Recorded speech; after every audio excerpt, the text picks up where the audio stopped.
Tengan muy buenos días. En esta oportunidad vamos a revisar el orden Strongylida. En este grupo taxonómico se encuentran todos aquellos nemátodos que tienen bolsa copulatriz. Lo decimos de otra manera, en este orden están agrupados todos los nemátodos que son bursados. Seguimos teniendo en cuenta los objetivos, por favor. Esto tengámoslo siempre presente a la hora de estudiar. A estas alturas del ciclo, ustedes ya conciben que en la taxonomía sistemática se van agrupando los organismos en base a características comunes, pero según la clasificación taxonómica se va simplificando. Hay algunas características que no las cumplen todo el grupo, y esas pequeñas características son a veces las que definen a especie. Entonces, hablamos de las características comunes de este orden. Entre ellas tenemos que los machos tienen bolsa caudal. Quizá esa es una de las más notorias. La bolsa caudal, bolsa copulatriz o simplemente bursa es una de las características comunes del grupo. También tienen cápsula bucal en forma y tamaño variable. Las cápsulas bucales no están muy bien desarrolladas en todos los grupos, en este sí. Además, las formas adultas tienen esófago claviforme. Ejemplifico esta característica con ese esquema en la diapositiva. Tienen espículas similares. Las espículas están en los machos en asociación a la bolsa copulatriz y sirven para penetrar la vagina en el momento de la cópula y mantener la copulación o mantener esta posición mientras penetran los espermatozoides necesarios para la fecundación. Entonces las espículas son similares. Presentan larvas preinfecciosas de vida libre. Las larvas que van a infectar están en la naturaleza, son de vida libre y están ahí. Por eso se dice que son preinfecciosas.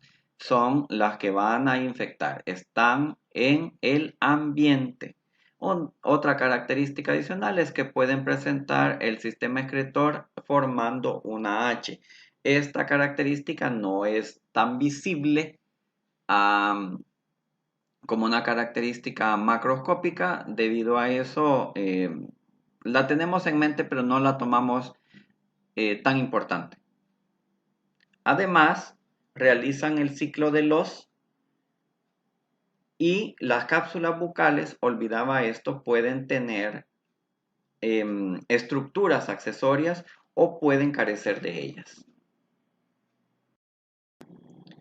En este orden encontramos 4 superfamilias, algunas de ellas de mucha importancia médica y otras son de importancia veterinaria.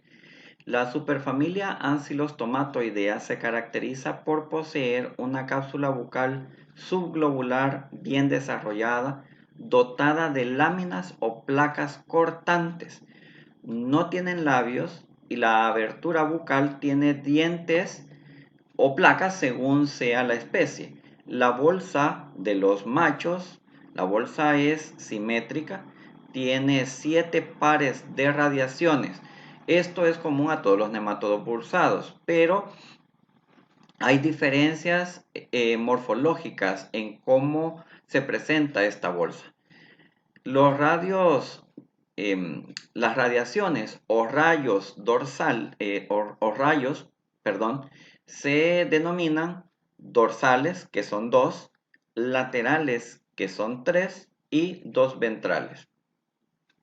En esta superfamilia se agrupan a las llamadas uncinarias. Uncinarias es un término coloquial, vulgar, no es taxonómico. Es como decir microsporidios, es como decir protozoarios. Uncinarias no es nombre de género, no es nombre de algún orden taxonómico. Insisto en esto porque suelen reportar un error grande, siento yo, suelen reportar el hallazgo de huevecillos o de adultos en las heces como huevos de uncinarias subrayado y Uncinarias sp subrayado. Esto no es así, esto no es un género.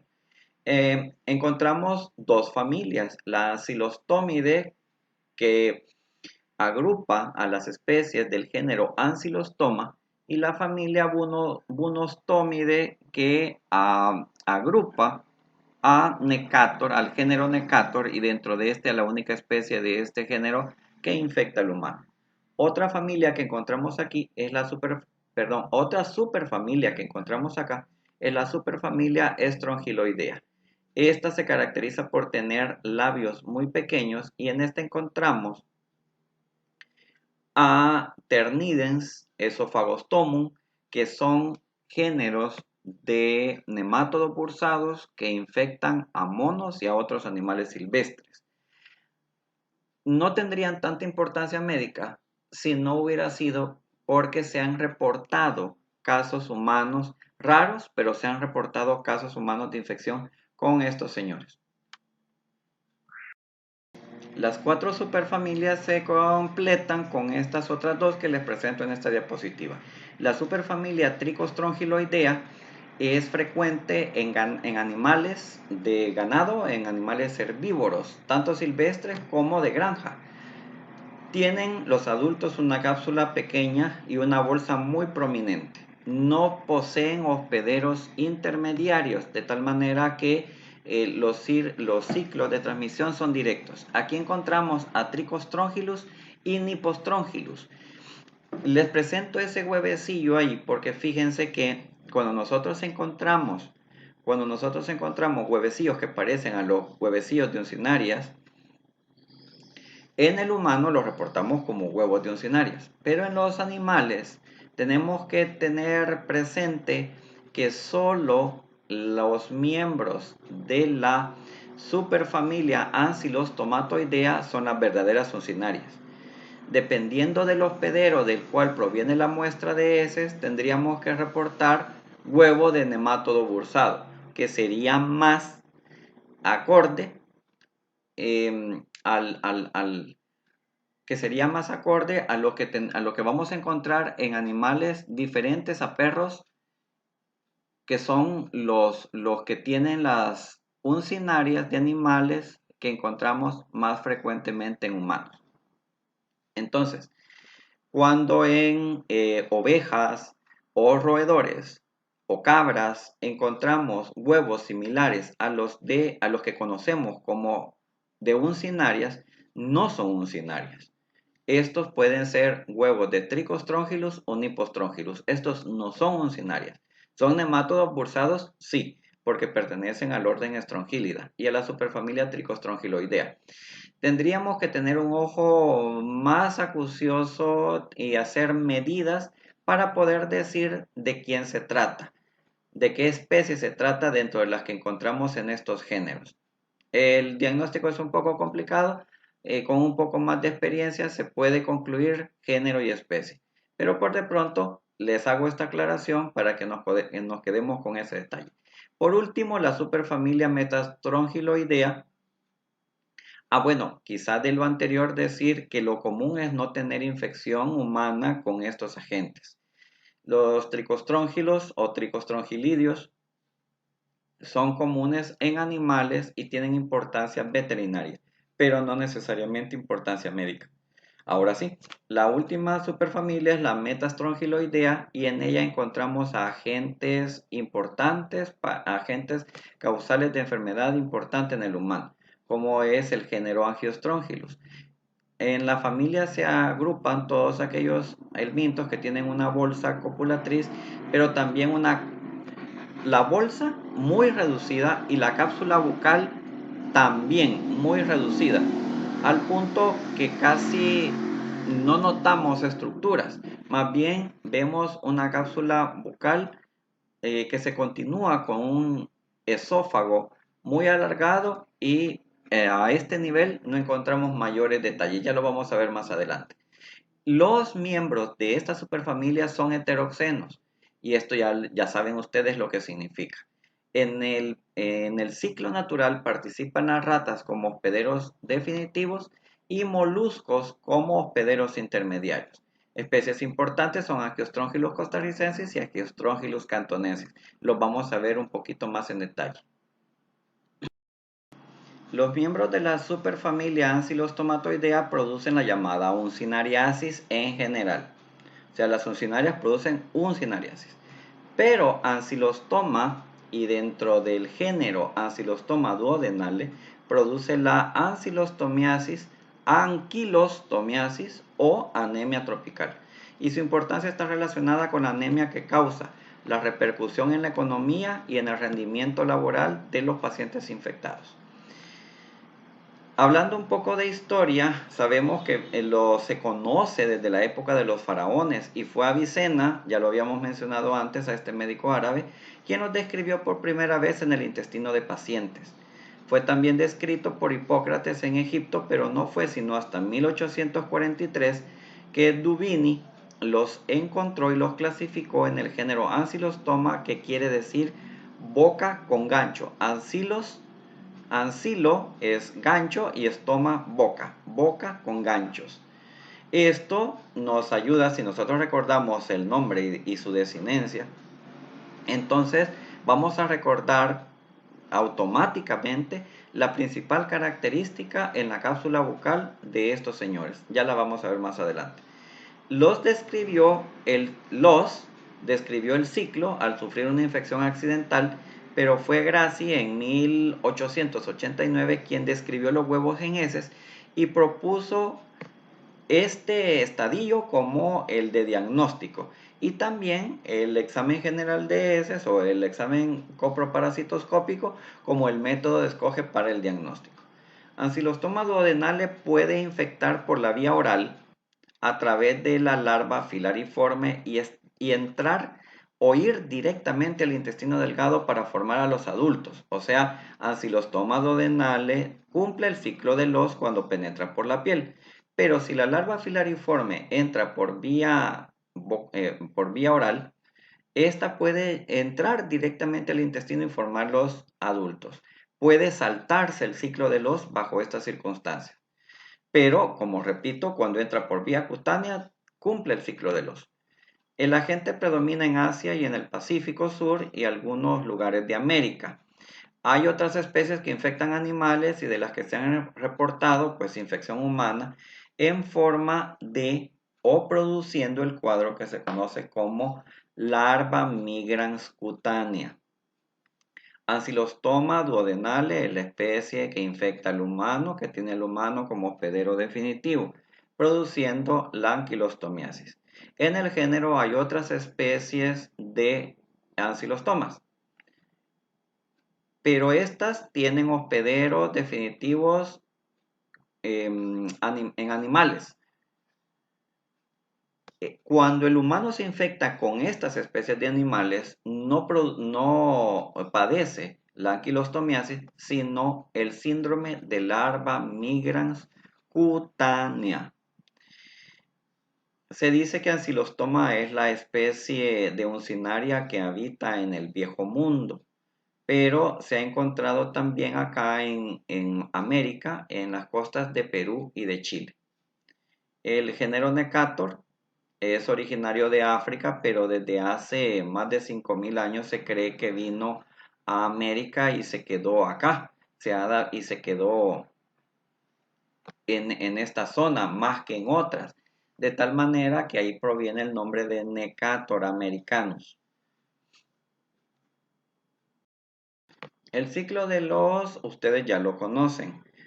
La ancylostoma realiza el ciclo de los adultos viven en la mucosa del intestino delgado, principalmente en el duodeno y en el yeyuno, adheridos a la mucosa y alimentándose ahí.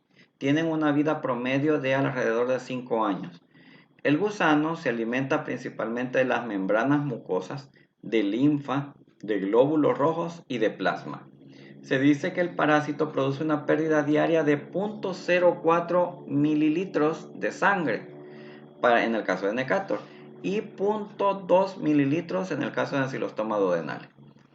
La hembra pone en promedio, en el caso de Necator, de 10.000 y Ancylostoma 25.000 huevecillos. Estos huevos salen en las heces y si caen en una temperatura óptima de alrededor de 20 a 30 grados, que es la temperatura normal en nuestras latitudes, los huevos maduran o larvan alrededor de 1 o 2 días o incluso menos tiempo. Los huevos de uncinarias larvan muy rápido. Pueden larvar no solo en condiciones del medio ambiente, sino también en las muestras clínicas.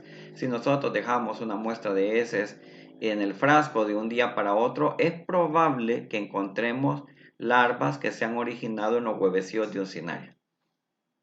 Los huevos mueren en sequedad, en desecación o en abundancia de agua también.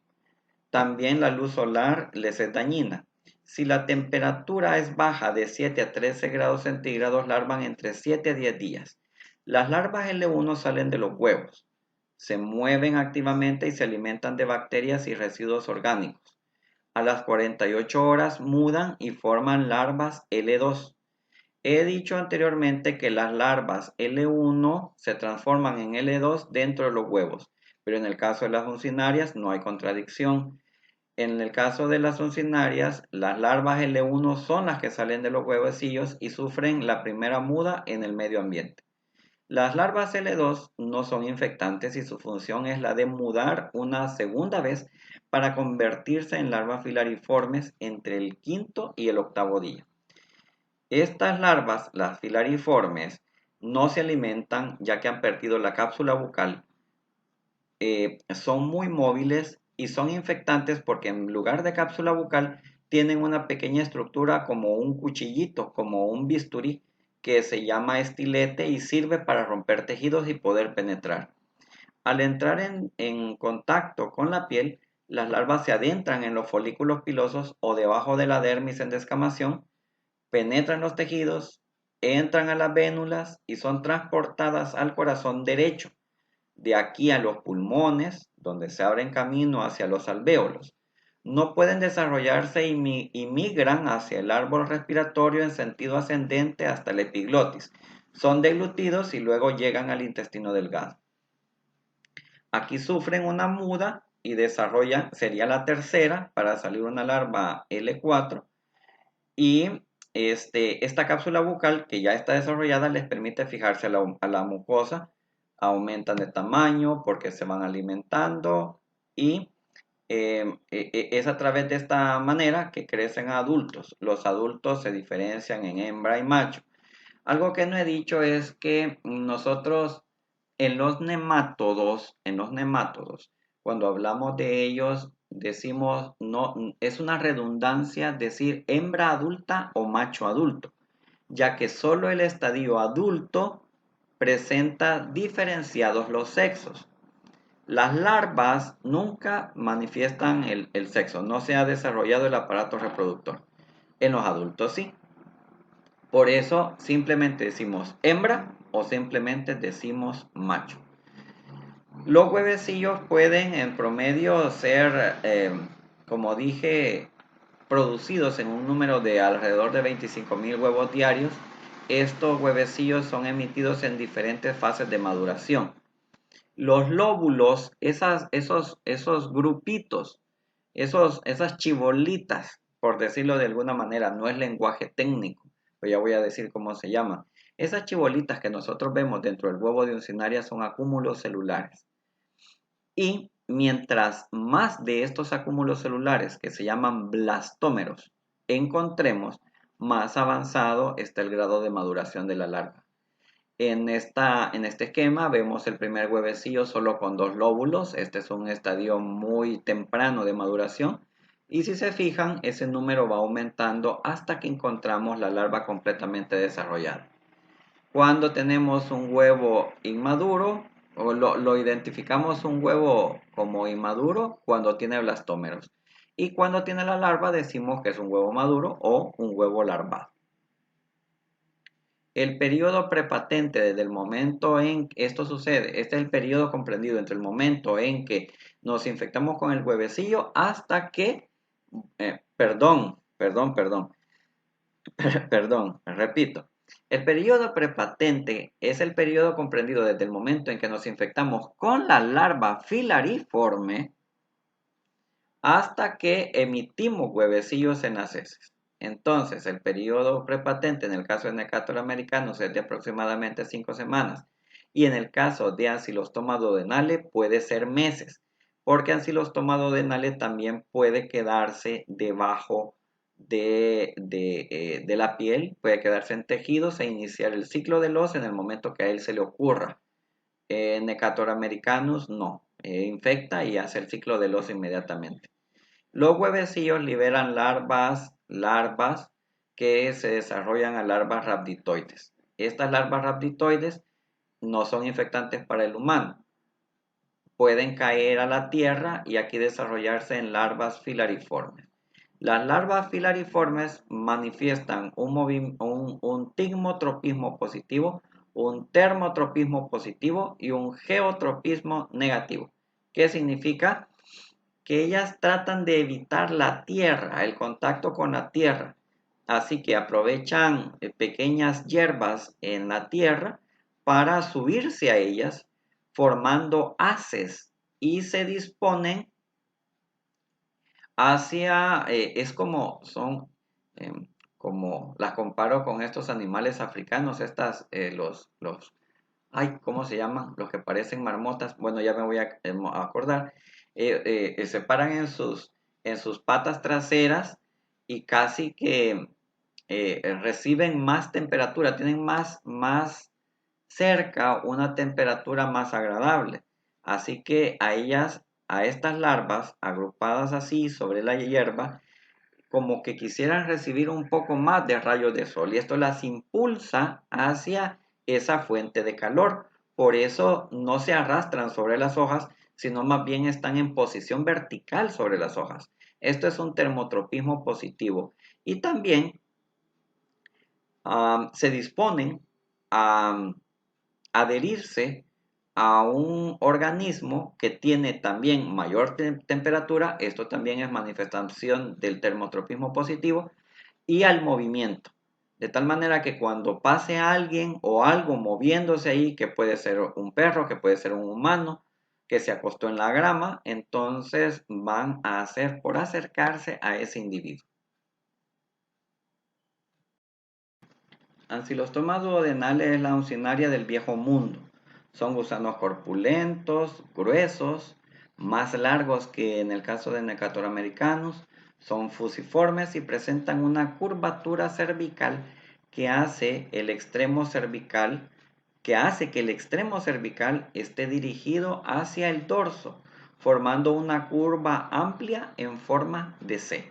Miden de 9 a 15 milímetros por 0.4 milímetros de diámetro en el caso de la hembra y de 7 a 10 milímetros en el caso del macho. Ven que la hembra es en su máxima expresión, cuando ha logrado su máxima expresión corporal, es más grande que el macho, pero si se fijan puede haber traslape de tamaño, de tal manera que nosotros no podemos saber si estamos frente a a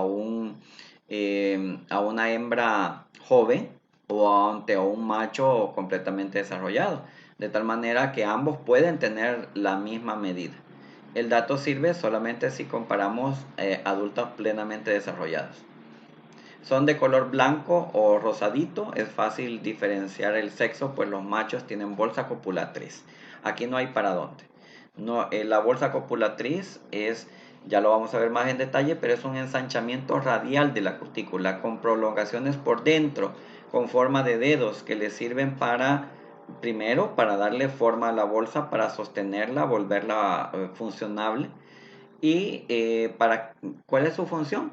Mantener a la hembra, sostener a la hembra en el momento de la cópula. La cápsula bucal es grande, ovalada, ancha en sentido transverso, está rodeada de un material quitinoso y a cada lado de la parte ventral, que es la parte superior, encontramos dos pares de dientes. Los externos son más grandes, lo vemos en esta diapositiva, y el interno tiene una apófisis accesoria. Los grandes están nombrados aquí o están señalados con el número 1. Y los dos pares de dientes, los externos son más grandes. Son los que están con el número 1. Y los internos están señalados con el número 2. Y estos tienen una pequeña espinita que está señalada con el número 3. Esta espinita se llama apófisis accesoria. En la parte dorsal, en la inferior, hay una placa dorsal y una placa dental, pero en la parte profunda de la cápsula. Y encontramos un par de dientes muy poco aparentes, tan pequeñitos. Esto último casi no lo notamos, por lo tanto solo nos quedamos con los pares de dientes que ya nombré. En el caso de la hembra termina en su parte posterior en un extremo posterior romo. No digamos puntiagudo, sino más bien romo. No es tan puntiagudo como en el caso de Enterobius, y esto suele dar confusión. Digamos que termina en un extremo recto y romo. ¿Qué más en esta parte? Bueno, los huevecillos están cubiertos por una pared hialina. Si nosotros no colocamos la cantidad de luz adecuada en el microscopio, podemos pasarlos desapercibidos, pero una vez identificados o encontrados en la muestra, no son confundibles con otros agentes, tienen una morfología muy característica que ustedes ya conocen y vamos a revisar en la otra diapositiva. En la diapositiva anterior olvidé hacer énfasis en este detalle y tratar de ser contundente en el diagnóstico. Si nosotros encontramos nemátodos en las heces que corresponden a la morfología macroscópica de una uncinaria, podemos decir nombre y apellido con solo observar la cápsula bucal. Si tiene dientes es ancilostoma y si tiene placas cortantes es Necator. Ahora, ¿qué especies? Necator americanus solo tiene el género Necator solo agrupa a la especie Necator americanus. De tal manera que si encontramos un Necator es Necator americanus, no puede ser ninguna otra especie. Perdón. Y en el caso de Ancylostoma, si bien es cierto hay varias especies en el género, únicamente Ancylostoma duodenale utiliza al humano como hospedero definitivo. De tal manera que si encontramos una uncinaria con dientes en la cápsula bucal, podemos decir sin temor a equivocarnos que se trata de Ancylostoma duodenale. Ahora, observando los extremos posteriores podemos decir el sexo, si es hembra o macho. En el caso de la hembra el extremo es recto y romo, y en el caso del macho hay una bolsa copulatriz. Suponiendo que encontramos un macho de uncinaria en una muestra de heces, pero por alguna razón no tiene la cápsula bucal, podemos también hacer diagnóstico de especie por el estudio de la bolsa copulatriz. Los machos de los estrongílidos, como ya lo dije, tienen en la porción posterior de su cuerpo una bolsa copulatriz. En el caso de Ancylostoma duodenale, esta bolsa tiene forma de campana. Tiene 7 pares de proyecciones carnosas llamadas radios. Todas las uncinarias los tienen. Pero en el caso de Ancylostoma duodenale, todos los estrongílidos lo tienen, pero en el caso de Ancylostoma duodenale, estas tienen una presentación bien particular. Tenemos el gubernáculo. Si me siguen, vamos viendo el esquema y encontramos el gubernáculo. El gubernáculo es una modificación cuticular de la pared dorsal de la cloaca y es utilizado para guiar las espículas a través de la cloaca para penetrar la vulva de la hembra. Especialmente en Ancylostoma duodenale las espículas son divergentes porque las espículas no se unen en el extremo, como si sucede en otras. Entonces van dos, pero las dos son libres. Por eso decimos que son espículas divergentes. Entonces las espículas sobresalen desde la cloaca en el momento de la cópula, pero incluso durante el descanso. Estas pueden observarse Las espículas se introducen en el interior de la vagina para mantenerla abierta y dilatada, permitiendo la transferencia de esperma, que son células ameboides. No son flageladas como los espermatozoides que conocemos, sino más bien tienen una forma ameboide, de tal manera que se necesita tiempo para que éstas puedan ingresar y hacer su trabajo. Entonces es necesario mantener por un cierto tiempo, debido a esta característica, es que la cópula tiene que durar cierto tiempo para permitir el paso de las células fecundantes. Encontramos dos pares dorsales, tres laterales y dos ventrales de radios en la bolsa copulatriz de ancilostoma duodenale. Si empezamos con el número 4, están los rayos ventrales. Si se fijan aquí, son dos, pero estos están fusionados. Luego tenemos los rayos laterales, que son tres, y están acá señalados con los números 5, 6 y 7. Tenemos en 5, el 5, 6 y 7 son rayos laterales. El 5 es el rayo externo lateral, el 6 el radio medio lateral, el que está en el medio de los tres, y el 7 es el rayo postero lateral. Si se fijan, son completamente independientes, pero tienen un tronco común. El ancho y largo. El octavo es el rayo externo dorsal, que parte del dorsal. Tiene, si se fijan, el 8 parece salir del rayo dorsal, que es el 9, pero están completamente separados. Tienen un tronco común, pero están completamente separados. El gubernáculo como dije, es una modificación del cuticular, pero está rotulado ahí con esa letra G. En general, la bolsa tiene forma de campana. No es tan larga, es igualmente larga que ancha. Y en este otro esquema que está rotulado con la letra C, vemos como, para tener una idea, como cuando los perros se acuestan sobre su lomo y abren las patas traseras, enseñando todo el vientre. Pues este esquema es parecido a la posición que los perros adoptan. Es como si tuviéramos un macho acostado sobre su porción dorsal y extendiendo toda la bolsa copulatriz. Y vemos entonces la ubicación de los mismos rayos o radiaciones que vemos en el esquema B, para que tengan una idea. El par dorsal, si se fijan, está unido, tiene una leve hendidura al principio. Luego, la ubicación de los otros rayos es característica si comparamos con otras funcionarias. Hablemos de Necator. Este produce una uncinariasis o también necatoriasis. Normalmente, por el hallazgo de huevecillos, no podemos decir que es una necatoriasis o una ancilostomiasis, porque los huevecillos de uno y de otro género son indistinguibles.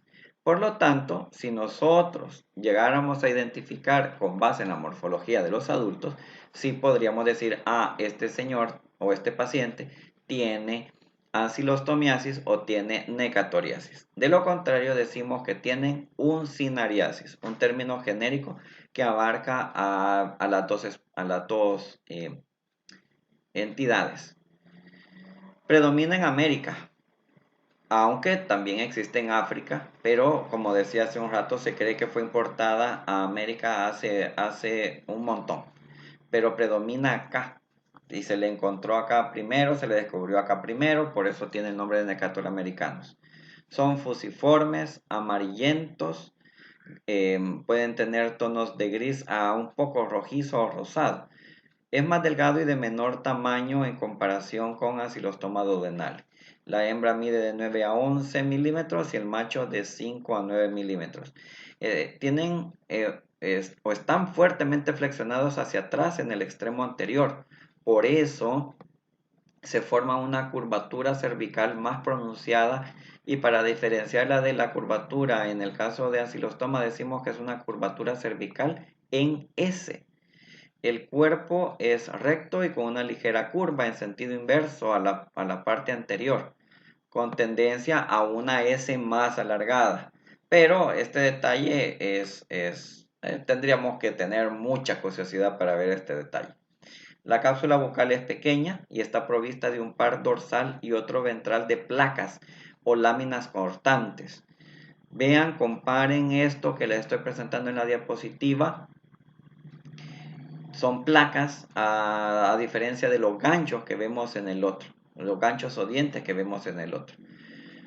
En la hembra, la vulva está situada en la parte media del cuerpo o ligeramente adelantada, y no tienen una terminación en punta. Quizás la punta, el extremo posterior de la hembra es más roma que la terminación o parte posterior de la hembra en el caso de ancilostoma duodenal. La bolsa copulatoria del macho o bolsa copulatriz es larga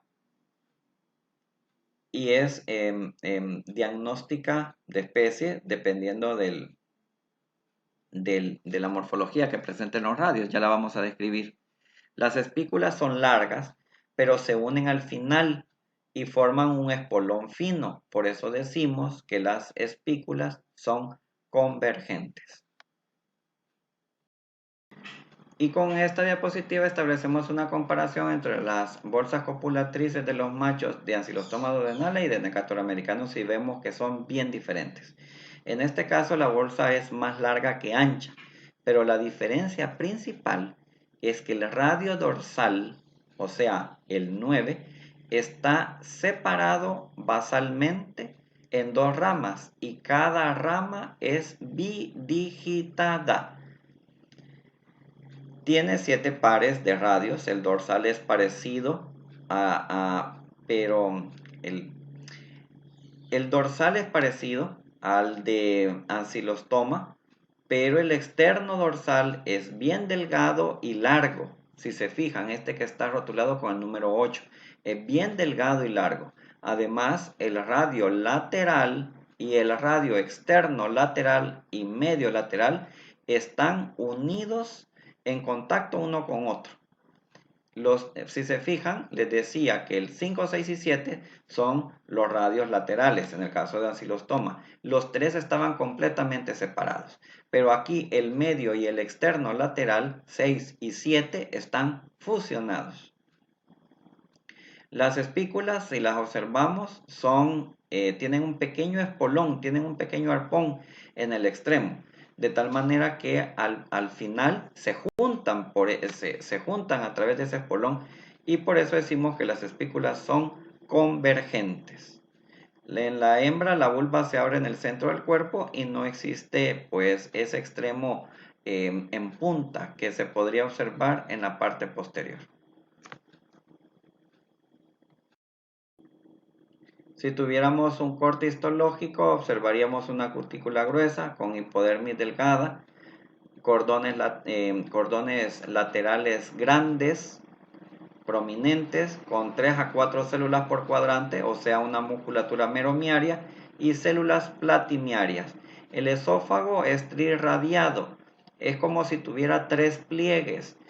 Si nosotros pudiéramos ensanchar esto, tendríamos un lumen completamente cilíndrico, pero en condiciones de reposo, el lumen del esófago, tiene 3 pliegues, dándole en el centro una apariencia de triángulo. Por eso decimos que es trirradiado. Las células musculares, como ya lo acaban de ver, son pocas, y los cordones suelen ser prominentes. Acá lo vemos rotulado con LC, adoptando una forma un tanto caprichosa, pero lo común es que se tiñen de una manera más fuerte en comparación a las células que constituyen la capa muscular.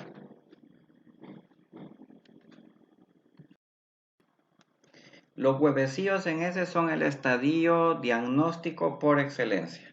Cuando nosotros observamos un huevo de uncinaria, pues como dije, son son típicos, son fácilmente recordables. Bueno, al menos a mi parecer, me parece que si vemos uno y lo identificamos como huevo de uncinaria, es difícil confundirlo con el huevecillo de otra especie. Son indistinguibles entre ancilostomidios, o sea, entre miembros de la familia, o sea, las uncinarias tienen huevecillos parecidos, de tal manera que el reporte se observa huevos de huevecillos o huevos de uncinarias, pero uncinarias no es un término taxonómico, ¿ok? Entonces aplicamos las reglas para este nombre. Son ovales de 60 a 40 micras, son transparentes, la pared es delgada, de una membrana única, a diferencia de lo que he descrito. Los huevos de nematodos normalmente tienen 3 capas. Este caso es la excepción a la regla. La membrana es única, es uniforme, sin color, transparente. Hay un espacio entre ella y el contenido, entre todo lo que está en el interior. En el interior se observan acúmulos de células de aspecto granuloso. Esos acúmulos celulares son los que llamamos blastómeros, y ya he mencionado que según es el número, según va aumentando el número, esto va en dirección, en proporción directa a el grado de maduración. En huevos recién emitidos por la hembra y cuando salen en las materias fecales, frescas, salen en fase de blástula, por lo que les conocemos a esos acúmulos. De ahí es de donde viene el nombre de esos acúmulos, blastómeros. La cáscara o cápsula, como dije, es hialina y tiene esa forma ovoide. La maduración avanza muy rápidamente, de tal manera que en menos de 24 horas en una muestra originalmente tenía huevos, podríamos encontrar larvas rhabditoides. Un problema, lo voy a mencionar cuando hablemos, bueno, eso lo van a leer ustedes en la lectura complementaria. El método de Cato-Katz es el método para el recuento de huevos de geohelmintos. Las uncinarias son un geohelminto. Pero cuando hacemos este método, el método de Cato-Katz, corremos el riesgo de que estos huevecillos que ya son claros se aclaren tanto que lleguen a desaparecer de la vista porque han quedado demasiado hialinos. En esta diapositiva les presento diferentes grados de maduración de los huevecillos, y también en el centro, en la parte inferior, les muestro un huevo que se ha visualizado en el método de Cato-Katz, en el que el color de los blastómeros ha palidecido, y si lo dejamos más, la apariencia de la cáscara va a ser más hialina aún y corremos el riesgo de no observarlo. Por eso se deja cierto tiempo este método en aclaración para que puedan aclararse las capas de los huevecillos de tricocéfalo y de ascaris. Pero si lo dejamos demasiado, podemos correr el riesgo de perder los huevecillos de encinaria que se encuentran en esa muestra. Entonces tenemos que, otro detalle, lo mejor es verlos en un montaje al fresco en solución salina. Los huevecillos del mintos es mejor observarlos en solución salina. Aquí en esta última fotografía, en la parte inferior del lado derecho, encontramos un huevecillo de encinaria en comparación de uno de ascaris. Si se fijan, la pared es delgada en comparación a la de ascaris y el contorno completamente liso en comparación a esa capa mamelonada que rodea los huevos de ascaris. Se dice que de Ancylostoma duodenale encontramos de 25 a 30.000 huevos diarios en promedio, y de Necator americanus es de 10.000 huevos diarios en promedio. Si se fijan, el número de huevecillos emitidos por especie es diferente, pero hay un promedio entre las especies que es el que se considera para el momento del recuento, debido a que, como ya dije, no podemos diferenciar entre los huevecillos de una o de otra especie. Ya en otro momento hemos hablado de las larvas rhabditoides y cómo diferenciarlas. Les decía que larvas rhabditoides únicamente en condiciones normales, únicamente vamos a encontrar larvas rhabditoides de Strongyloides estercoralis en heces frescas. Si en esa misma muestra encontramos huevos de uncinarias, es posible que, por lo que ya dije, que al final de unos 24 horas encontremos ya no huevecillos, sino además de larvas rhabditoides de Strongyloides estercoralis, encontramos larvas rhabditoides de alguna uncinaria. Ahora bien, para diferenciar entre estas, nos fijamos en la cápsula bucal, el primordio y el primordio genital. Bien, eso en larvas rhabditoides. De uncinarias, si nosotros practicamos los métodos de Arada-Mori, el método de crecimiento o desarrollo en placa, o si dejamos el resultado de un Berman y Moraes a temperatura ambiente por algún tiempo, podemos llegar a desarrollar larvas filariformes a partir de muestras de heces.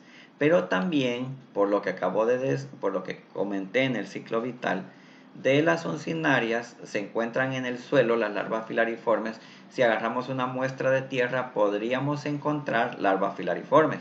O peor aún, si una muestra de heces o alguna muestra que vamos a utilizar para procesar se contamina con tierra que tiene larvas rhabditoides o larvas filariformes de uncinarias, podríamos encontrar dichas larvas en esta muestra y atribuírselas a que están en la muestra original. Por eso es importante evitar la contaminación de las muestras a partir de humano con cualquier contaminante ambiental. Pero, volviendo al punto de que podríamos estar evaluando una muestra de tierra o una muestra resultado de un mal llamado método de cultivo, que sería mejor llamarlo desarrollo de larvas, entonces ahí sí nos podríamos encontrar con larvas filariformes y también rhabditoides de uncinarias, y tendríamos que hacer el diagnóstico diferencial con las de Strongyloides. Pero para eso ya hemos visto las tablas, ya hemos visto los nombres de las estructuras en las que nos tenemos que fijar. La sintomatología de la enfermedad clínica está directamente relacionada con la intensidad de la infección y también por el lugar afectado, el sitio anatómico afectado. Se dice que hay síntomas severos con infecciones arriba de unas 100 larvas de Necator o unas 30 de ancilostoma. Las manifestaciones a nivel cutáneo se deben a la penetración directa de la larva o de las larvas. Se produce una dermatitis, una inflamación de la piel altamente pruriginosa, pica bastante, hay edema y eritema. En los puntos de entrada puede haber una erupción papular, o sea, la formación de una ampolla, y a partir de ahí la formación de una lesión serpiginosa o reptante, esa forma de como si fueran pequeñas varices, y en el caso de que estén muy alteradas, pues estas varices entre comillas se ven mucho más alteradas. Las manifestaciones pulmonares se deben a la ruptura de los capilares y son síntomas inespecíficos que corresponden a la sintomatología del ciclo del síndrome de Loeffler producido, o sea, recuerden que estos producen el ciclo de Loss, pero además de uncinarias hay otros elementos que manifiestan el ciclo de Loss. El ciclo de Loss o las larvas que manifiestan el ciclo de Loss, que utilizan el ciclo de Loss dentro de su ciclo de vida, manifiestan o producen el síndrome de Loeffler a nivel pulmonar. Tos, expectoración hemoptoica, etcétera, etcétera. Eso ya lo saben ustedes. Pero también se les relaciona con eosinofilia periférica. Si hay tos, si hay huevecillos en heces, si hay expectoración con hemoptoica, lo más probable, lo que el médico piensa es tuberculosis. Pero esto puede ser debido también a una migración de larvas de uncinarias. Estas manifestaciones son inespecíficas y hay que hacer diagnóstico diferencial. Por eso es que dije también cuando un paciente tenga estas manifestaciones, ¿por qué no hacer un examen general de heces para ver cómo está a ese nivel? También las manifestaciones pueden ser intestinales, tampoco son patognomónicas de la uncinariasis. Estas se deben a la fijación del nematodo a la mucosa, como ya lo dije, con estas placas o dientes se fijan en la mucosa, se alimentan. Puede producirse dolor epigástrico, náusea, piresis, o sea, una elevación de la temperatura. Puede haber manifestaciones diarreicas, puede haber, pero no siempre las hay. Lo que sí es una sangre oculta positiva, debido a el consumo de sangre rompiendo los capilares, hay liberación de eritrocitos a las heces y estos pueden dar positiva a la prueba de sangre oculta. La infección se cataloga como leve, moderada o severa, dependiendo del el número de huevecillos determinado a través del método de Cato-Cats, principalmente, aunque hay otros métodos de recuento. Por último, la anemia. El tiempo de vida del adulto anda alrededor de 5 años, como lo dije, pero además son comunes las reinfecciones en un lugar donde no hay condiciones de saneamiento ambiental y la contaminación del medio ambiente es frecuente o común. También las personas que tienen uncinariasis es porque están expuestas a una condición de vida o a una ocupación, de tal manera que si se mantienen en este círculo infectado y se dedican a las mismas actividades, las reinfecciones son comunes y esto aumenta el número de parásitos en su interior, volviendo a la enfermedad progresiva, o sea, va aumentando, va cada vez teniendo más adultos a lo largo del tiempo, lo que hace que se vuelva crónica. En los niños es particularmente dañina esta infección debido a que hay un retardo del desarrollo físico y cognitivo y el aumento del interés, el desánimo, la astenia es evidente. Los niños entonces lombrizosos por uncinarias o que tienen uncinarias pues suelen tener estas manifestaciones, aunque no siempre encontramos esto en todos los casos. Para terminar esta parte hablamos de otras infecciones causadas por ancilostomidios, o sea, por uncinarias, pero de animales. Ancylostoma caninum es la uncinaria del perro y puede producir en el humano la enteritis eosinofílica. El proceso se debe a una reacción inflamatoria contra antígenos del parásito. No es que el parásito llegue a desarrollarse en su forma adulta dentro del humano. Hay una contaminación a través de las larvas que llegan al intestino, desarrollándose una enteritis eosinofílica que se manifiesta por cólico, diarrea, y esta diarrea es debido a una reacción alérgica, pero no a la presencia, de no se debe a un desarrollo de los adultos de Ancylostoma caninum. Por último, Ancylostoma brasiliensis, también Ancylostoma caninum, y se ha descrito en algunas ocasiones a Ancylostoma ceylanicum como causante del síndrome de larva migrans cutánea. El síndrome de larva migrans cutánea es producida por uncinarias de perros y gatos y se caracteriza por erupciones reptantes. Estas lesiones inician como pequeñas pápulas pruriginosas que en 2 o 3 días se convierten en túneles serpiginosos, o sea, en forma de serpiente o de pequeñas varices. Estas aparecen en la epidermis y en lugares donde pues se tienen abundantes perros y gatos. La parte primera, o sea, la parte por donde inició la lesión, o sea, la parte más antigua de la lesión, se descama mientras que las otras se ven como zonas rojizas muy eritematosas. Son fuertemente pruriginosas. El parásito, todo esto se debe a que el parásito no tiene, no, el humano no muestra susceptibilidad natural a la infección con estos agentes, de tal manera que lo normal sería que iniciaran el ciclo de Los, pero hay receptores moleculares que les impiden iniciar el ciclo de Los. Por lo tanto, estas larvas, mientras están vivas, andan reptando, buscando un lugar por donde comenzar el ciclo, pero esto no va a fructificar, no van a no van a llegar a ningún lugar y van a terminar muriendo en ese lugar, en esa zona. Esta diapositiva se refiere a un punto que no es necesariamente un objetivo de la materia o de la clase, pero no está de más decir que la uncinariasis es una parasitosis esencialmente rural y asociada a deficientes condiciones socioeconómicas. Prevalece en los países tropicales y ataca a los trabajadores dedicados a la agricultura de café, banano y otros.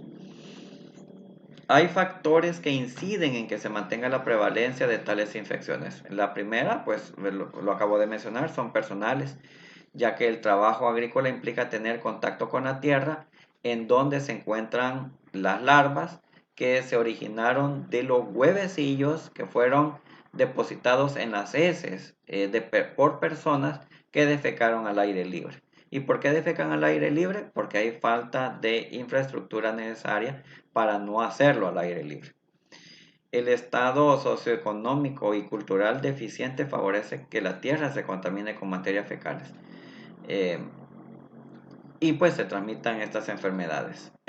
Normalmente son el sexo masculino el sexo más afectado y anda alrededor de los 10 a 50 años la edad de los pacientes. Y esto es la edad de los hombres que se dedican al trabajo agrícola.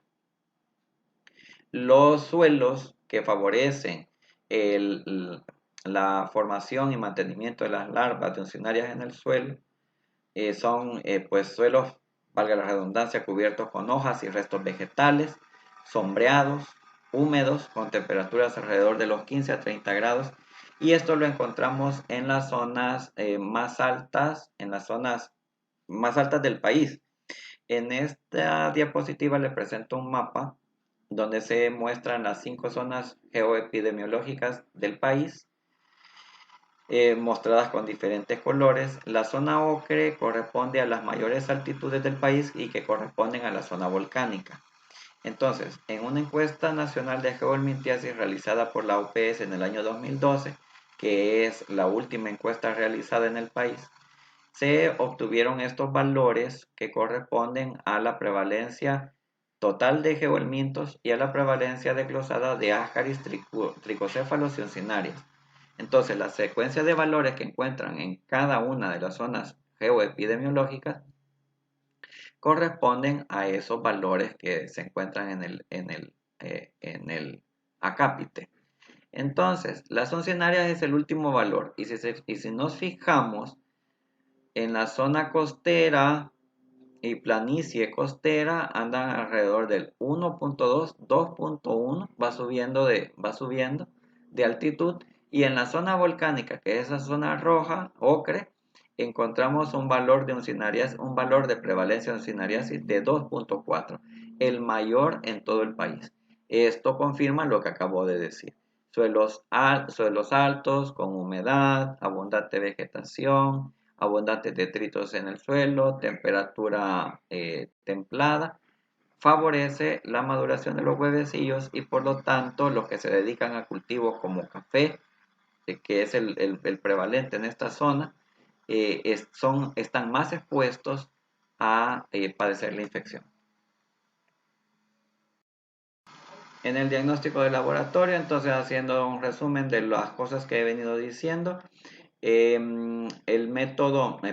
los huevecillos son el estadio diagnóstico por excelencia, los encontramos únicamente en las heces, por lo tanto los métodos y técnicas que nos ayudan a evaluar las heces son los métodos de Koch, y dentro de estos el examen coproparasitoscópico es el rutinario, y si le completamos con un método de concentración, estamos aumentando la sensibilidad del método. Las tinciones no son útiles acá, no son útiles en este caso. También podemos encontrar adultos muertos en las heces. Procede el aclaramiento de los adultos. El aclaramiento implica la utilización de un reactivo que nos permite aclarar, diafanizar, volver hialinas las estructuras del el minto adulto, que normalmente son muy gruesas y que no podemos ver a trasluz en el microscopio. Entonces, aclarar nos ayuda a ver estas estructuras y es lo que vemos en las dos en estas dos fotografías del centro en las que observamos cápsulas bucales. Estos dos adultos han sido sometidos a procesos de aclaramiento y es así que podemos identificar la presencia de los dientes y de las placas. Aquí sí podemos hacer tinción. Hay varias tinciones que vamos a revisar para el montaje permanente de especímenes adultos. También contamos con la observación de la morfología externa y la presencia y análisis no solo de las cápsulas bucales, sino también de las bolsas copulatrices y también, por último, la histopatología, que son los recursos y técnicas de laboratorio con las que contamos para.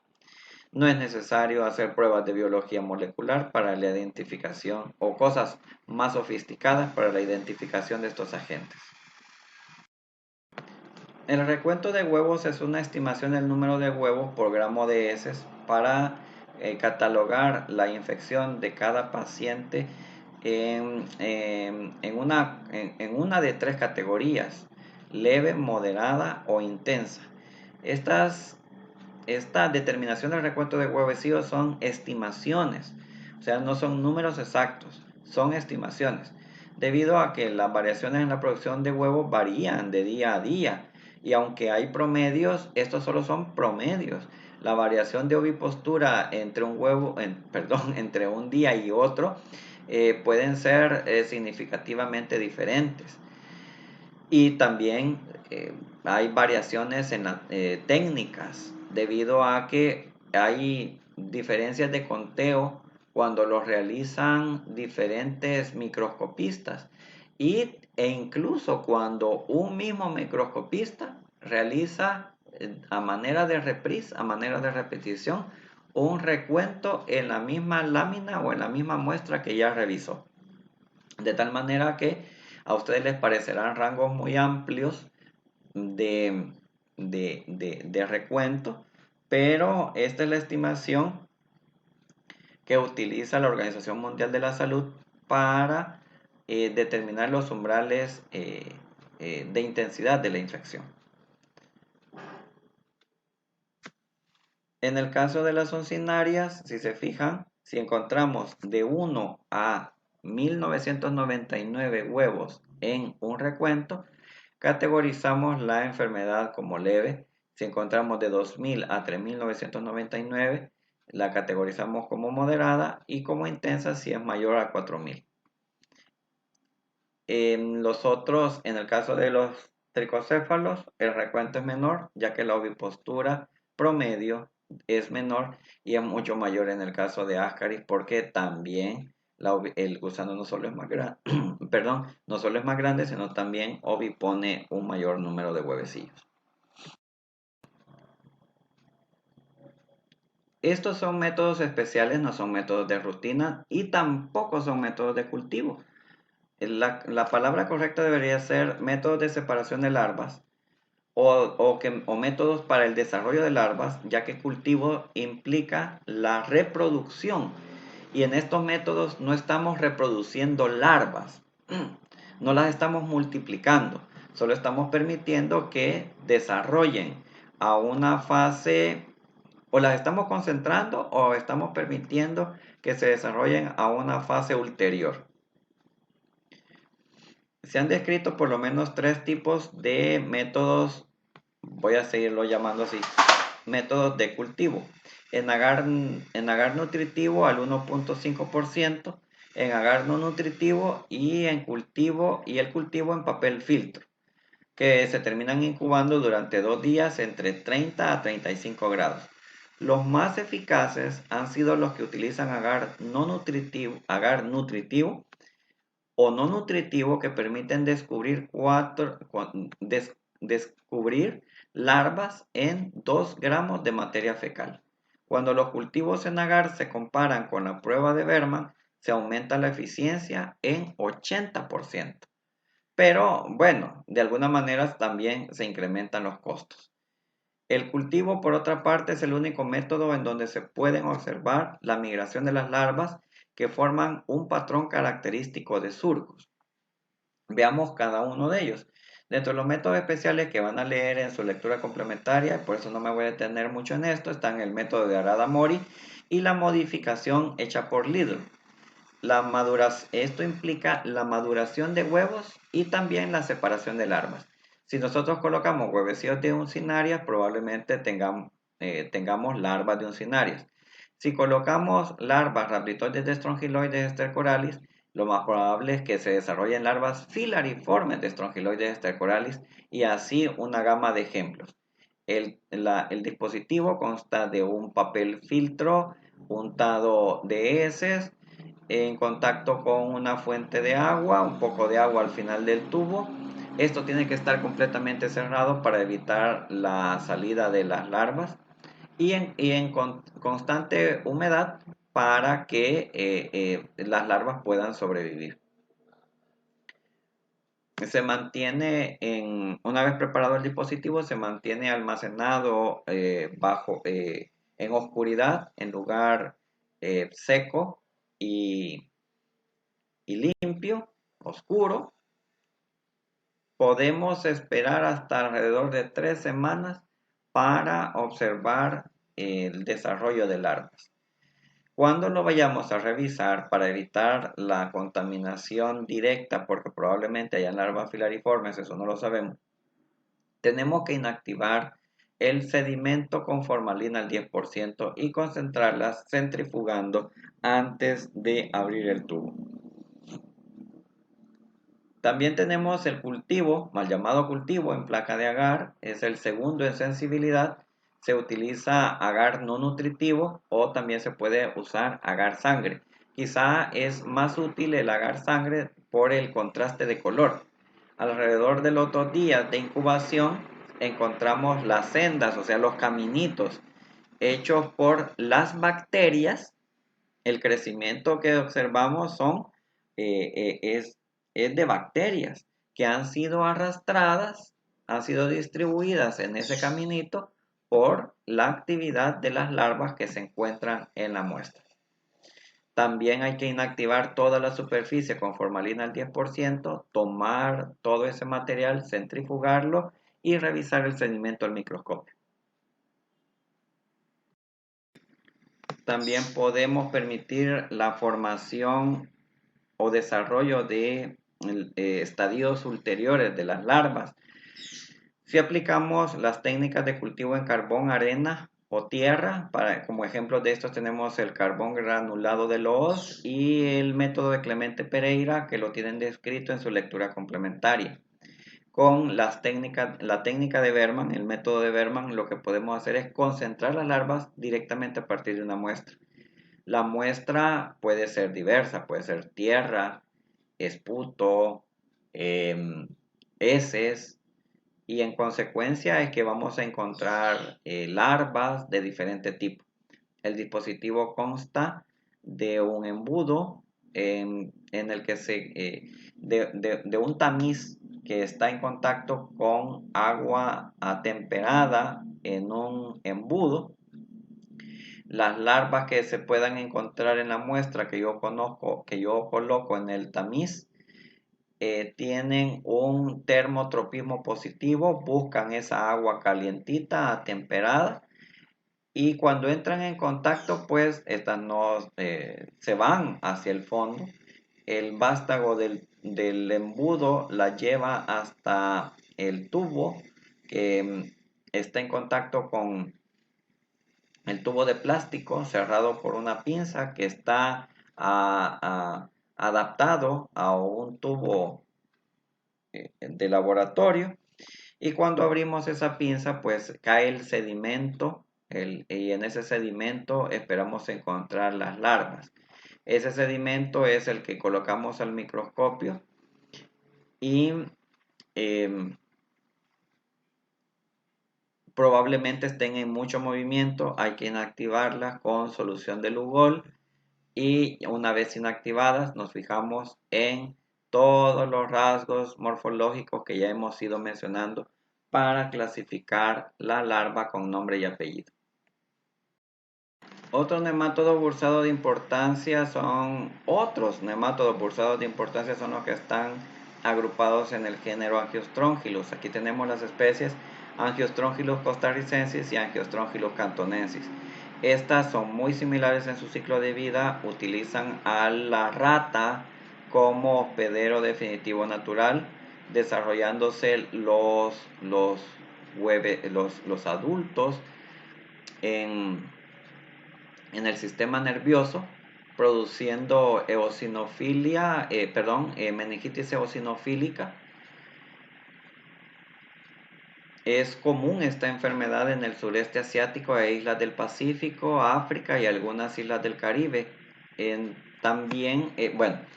La especie que afecta el sistema nervioso central es Angiostronchylus cantonensis, pero también está la enteritis eosinofílica producida por Angiostronchylus costarricensis, y esta enfermedad es de alguna manera más común en Centroamérica y en Sudamérica.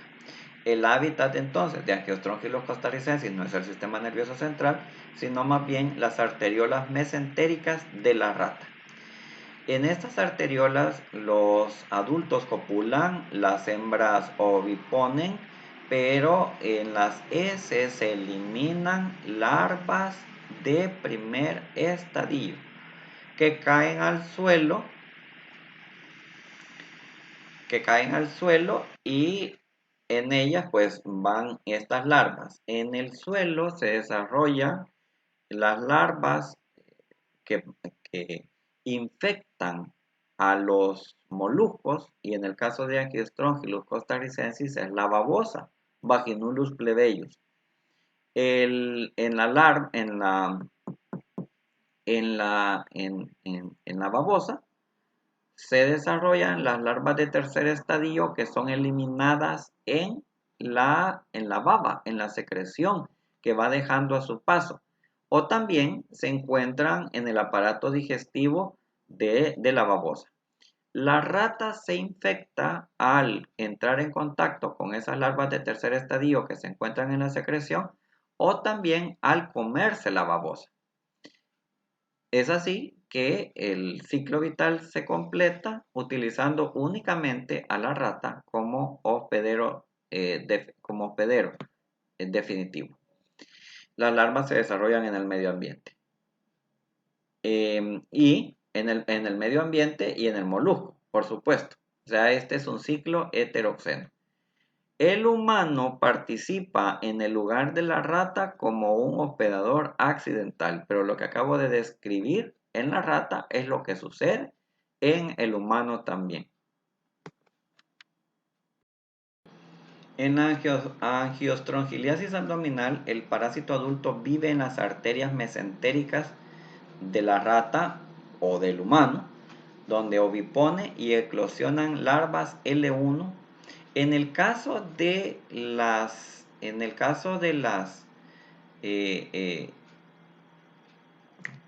la rata, salen larvas L1 en las heces, y estas son diagnósticas. Vaginulus plebeius ingiere esa larva y en la rata en la babosa se desarrolla la larva L3, que es infectiva para otras ratas y eventualmente para el humano. En la rata se produce una ileitis con granulomas y fuerte reacción inflamatoria y liberación de larvas.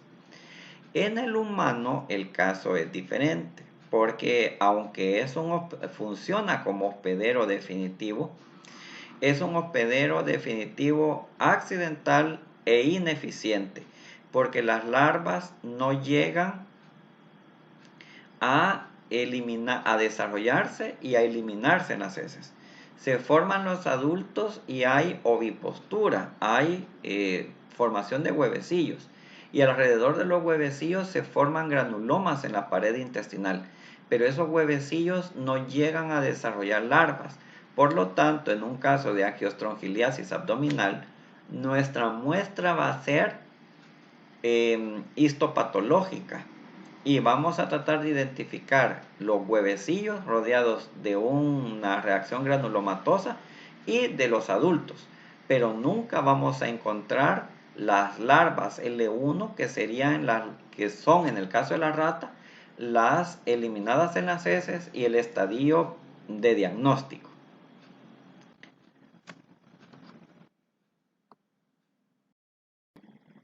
Por una extirpación quirúrgica, lo que podrían enviar al laboratorio también es el adulto. Puede estudiarse el adulto en base a su morfología y ubicación anatómica. Entonces, si lo encontramos en la pared intestinal, si está enrollado en las venas mesentéricas, lo mandan al laboratorio y característicamente encontramos un aparato digestivo oscuro, oscuro por la digestión de la sangre de la cual se ha alimentado y en forma espiralada de seguro estamos en presencia de Angiostrongylus costarricensis. Los huevecillos los vamos a ver por el aparecimiento de un embrión colapsado hacia el centro, rodeado de una capa blanquecina. Esa capa no es más que el espacio que ocupaba originalmente el huevo antes de plegarse hacia el centro durante el proceso de tinción. Y todo esto rodeado de una reacción granulomatosa, una reacción fuertemente inmune debido a la presencia del parásito en la pared intestinal. Normalmente estos casos no son frecuentes, quiero decir, no son comunes y quizá en El Salvador están infradiagnosticados. Si llegamos a estar en contacto con alguno de estos helmintos, los vamos a identificar porque provienen de las venas mesentéricas.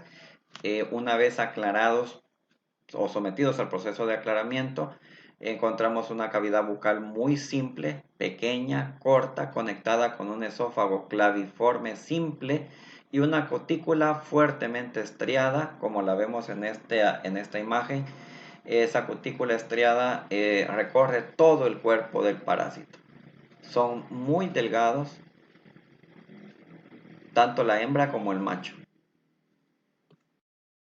En la hembra encontramos un extremo romo, pero no es necesariamente recto, sino un tanto curvado. Encontramos el ano casi terminal y separado de la vulva que está en una posición cercana al ano. Normalmente la vulva y vagina están hacia la parte media, incluso hacia la parte anterior de los nemátodos. En este caso, la abertura vulval se encuentra muy cerca del extremo posterior. Y en el extremo posterior, aunque no se visualiza bien en esta diapositiva, encontramos una pequeña protuberancia en la cutícula que denominamos espina. Y en el caso de los machos, como son nematodos bursados, encontramos la bolsa copulatriz. Esta, a diferencia de las de uncinarias, es muy pequeña y si se fijan, los rayos son digitiformes, se describen así como digitiformes. Son regordetes, son anchitos, gorditos y los extremos no terminan en punta, sino más bien los extremos son romos. Los radios ventrales están fusionados y el radio dorsal no es bidigitado como en el caso de las uncinarias, sino que está dividido en tres. Es tripartito.